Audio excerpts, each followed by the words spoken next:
Hey guys, welcome back to another episode of Resilient with your host, me, Wintertooth100.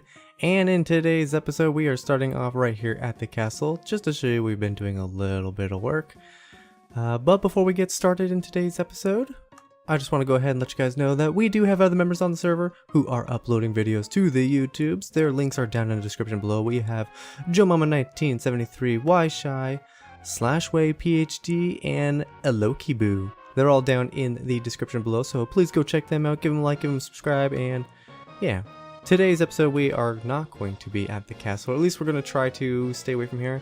I think I've resigned to, we do a bunch of episodes here, and so we'll occasionally come in and do some updates, like kind of what you can see right now. But I think for the most part, we're going to try to do a lot of this grindy work off camera. Like, we've seen the towers, we've seen the walls, so once they're done, then we can come in and start talking about the other things, like the gatehouses, for example, or when we do this terraforming over here, we might do a little bit of something. Maybe we do a time lapse with the terraforming because it is obnoxious. And but yeah, let's just do a quick rundown. I've decided that each of the towers, all the way up to where that gap is right there, those are right side upstairs and upside down stair. So this pillar of bricks is 17 blocks tall and goes straight across, and that is the, it's true, it's the same is true for all of these towers for the inner wall. This outer wall here is going to be slightly different. It has different elevations. We've talked about that before, but I thought I should come in and try to do as much work as I can on this, and I've been grinding away for about 7 hours, 6.5 hours of work. It surprisingly took a long time to put these up, because it is a lot of pillaring and double checking my work and making sure the heights are correct, and occasionally I would count going up and then forget my count and have to break it all back down and then recount it going back up.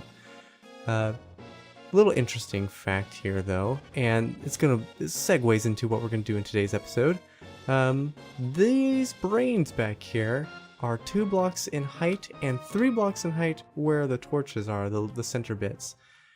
And I did that for each of them, just so I could have the torches in there and place these in without having to place other special blocks.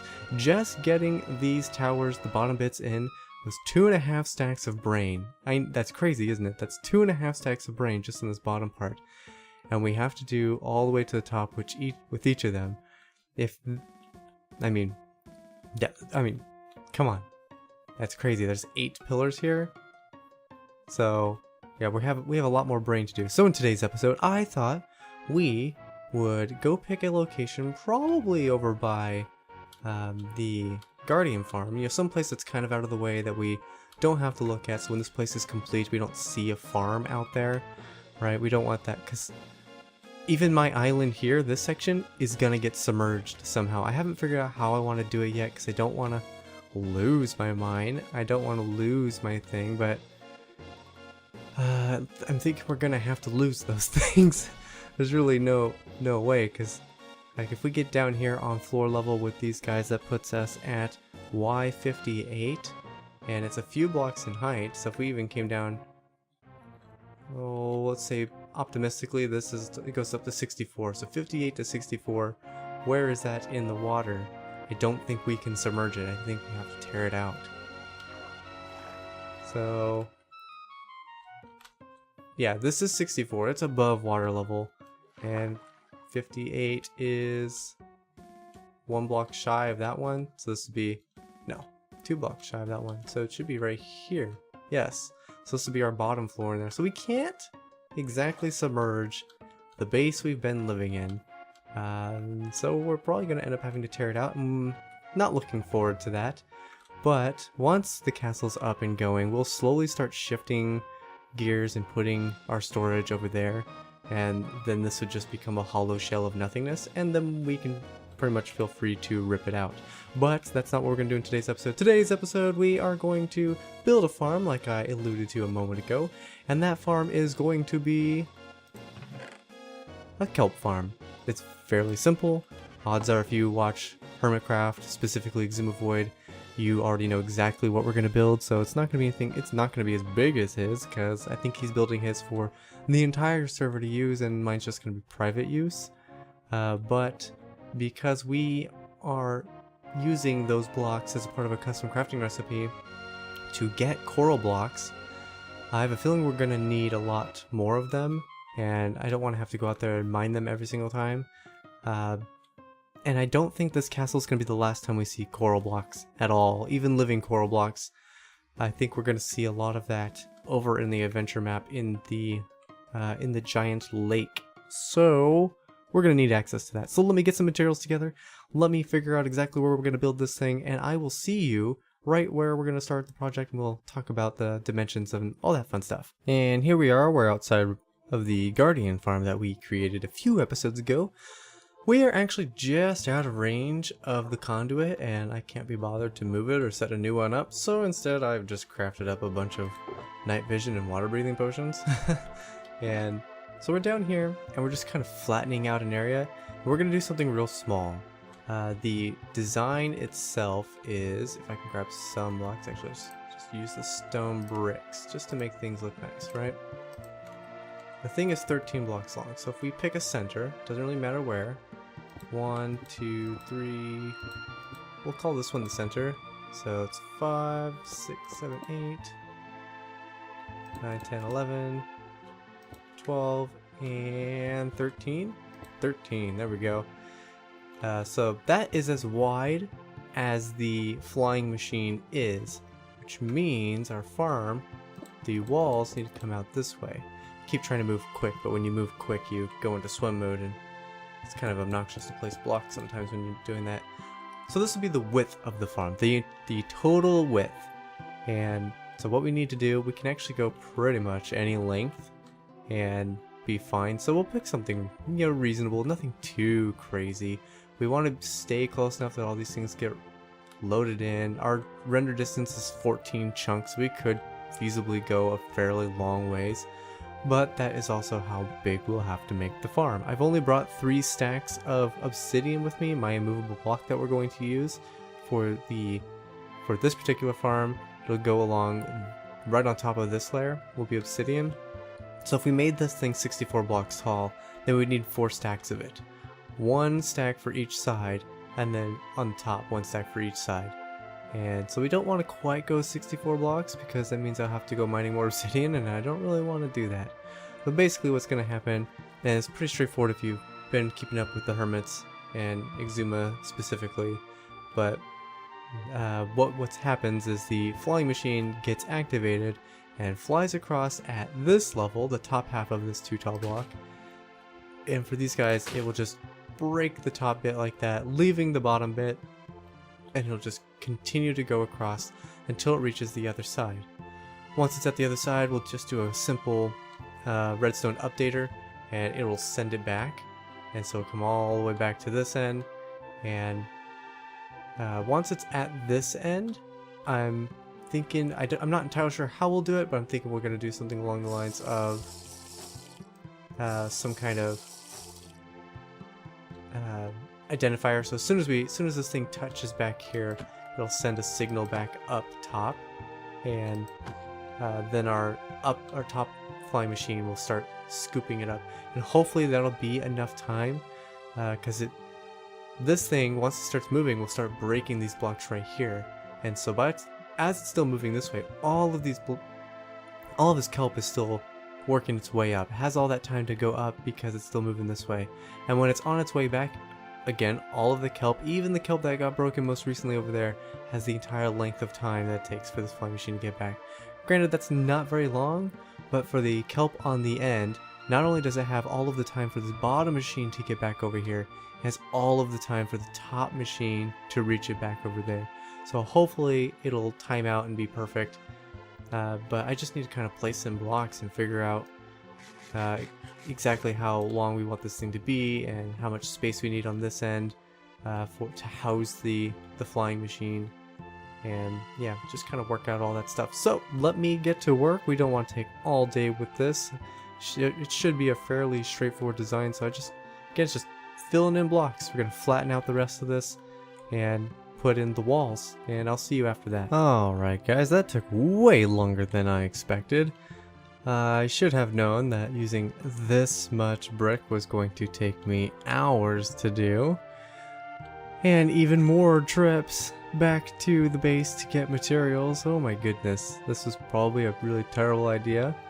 But we can actually get in here now. It's fairly wide. We actually had to go mine for more obsidian.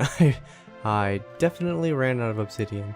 But I'm thinking there's two machines, besides the flying machines obviously, that are coming to mind. So what I want to happen is I want that machine over there to be activated and get sent that way and then sent back, and having that trigger that guy being sent that way and sent back. And both of them will be, once they reach the side, they'll just stop again. So it won't be a continuous back and forth process. It'll be a I hope this doesn't destroy the water. I didn't even consider having these blocks go through the water here, if it would destroy it or not. I might have to do a little retinkering. But anyway, so I'm thinking what we're going to do is we're going to do the Wells Knight design, where in his sugarcane farm, he simply set up an observer to watch some sugarcane grow. So once it reached its max height, the observer block detected that, activated a piston to break out the sugarcane to restart its cycle. But we can use the same design for these guys. So what we would do is we would take an observer block, and it would observe until these guys reach the highest point. Once it's detected that, we'll use the observer block chain, because we don't want redstone and water don't really mix, and it'll send a signal all the way back down to the bottom, just above this thing's level, and pop it out, restarting its cycle. And we'll run that same signal out to start the process here with the flying machine. And what I'm thinking with this one is we'll also have some kind of delay. It's got to go one of two ways. Either I find a way to connect this observer system on the outside to starting an etho clock and having, timing it, just putting in enough blocks until I figure out the timing, and having it set so the one up there doesn't get activated until this one's pretty much already back.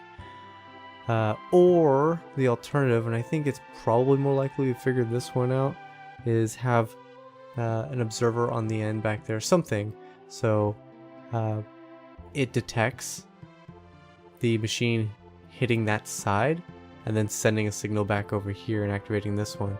So it's not exactly what I wanted. So essentially this machine would run all the way over there, and as soon as it got to the other side, this one would activate. The timing on that might be okay, but it's actually quite deep here, so I would like to figure out the etho clock. I think that'd be the best option. But let me put the bottom one together and see if we can't figure this out. I'm fairly sure I know how to do this, but I'm not the best redstoner, so let me not waste your time and see if I can't figure this out. Okay, I think there's only one thing left we need to do, and that is to actually put the kelp in. So this is kind of what I was talking about with the Wells Knight thing. So we have this kelp growing, and once it gets right in front of that guy, once it grows in front of him, it's going to send a signal through. We have a block in there, and I later found out I didn't have to make these air blocks. You'll see in a moment. But it comes down, it activates the piston, which knocks us down, so that'll reset our timer. And the piston will continue the signal, flipping this trapdoor, activating that guy, sending him through, knocking out all of the kelp. Once we get to the other side, if we can get over there quickly, we have the return system, which we might be able to see. I can't remember if we blocked it. Yeah, we can kind of see it. So again, another system where I thought we needed air. I don't think we actually need air down here. I think we could have utilized these. This is what I was talking about, redstone lamps.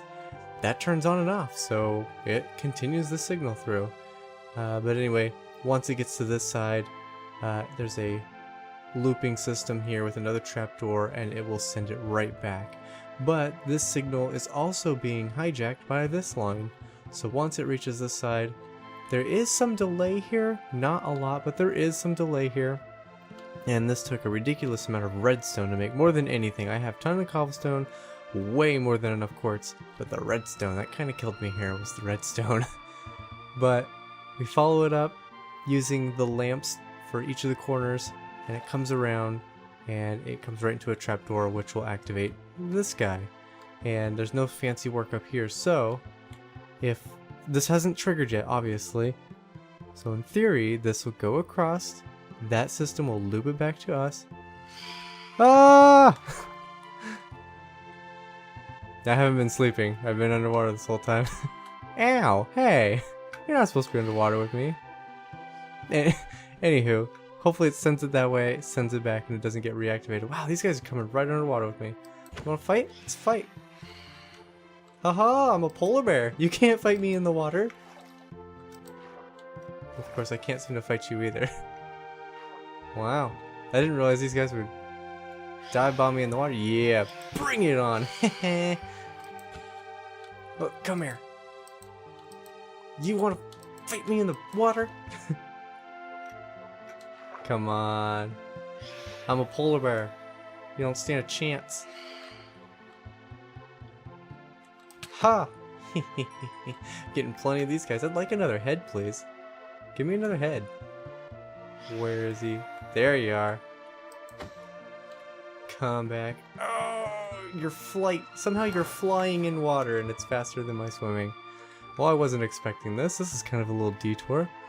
We need to go fill this thing in with kelp, and we have a pretty easy way of getting in there. There's a little hole in the bottom where... no heads. Dang. I already have one of their heads. I'd like more. But yeah, we got a pretty easy way of getting in. I think we're going to have enough kelp. We'll just grab a bunch of this. And we'll come down here. And basically all we have to do is just plant it in like this.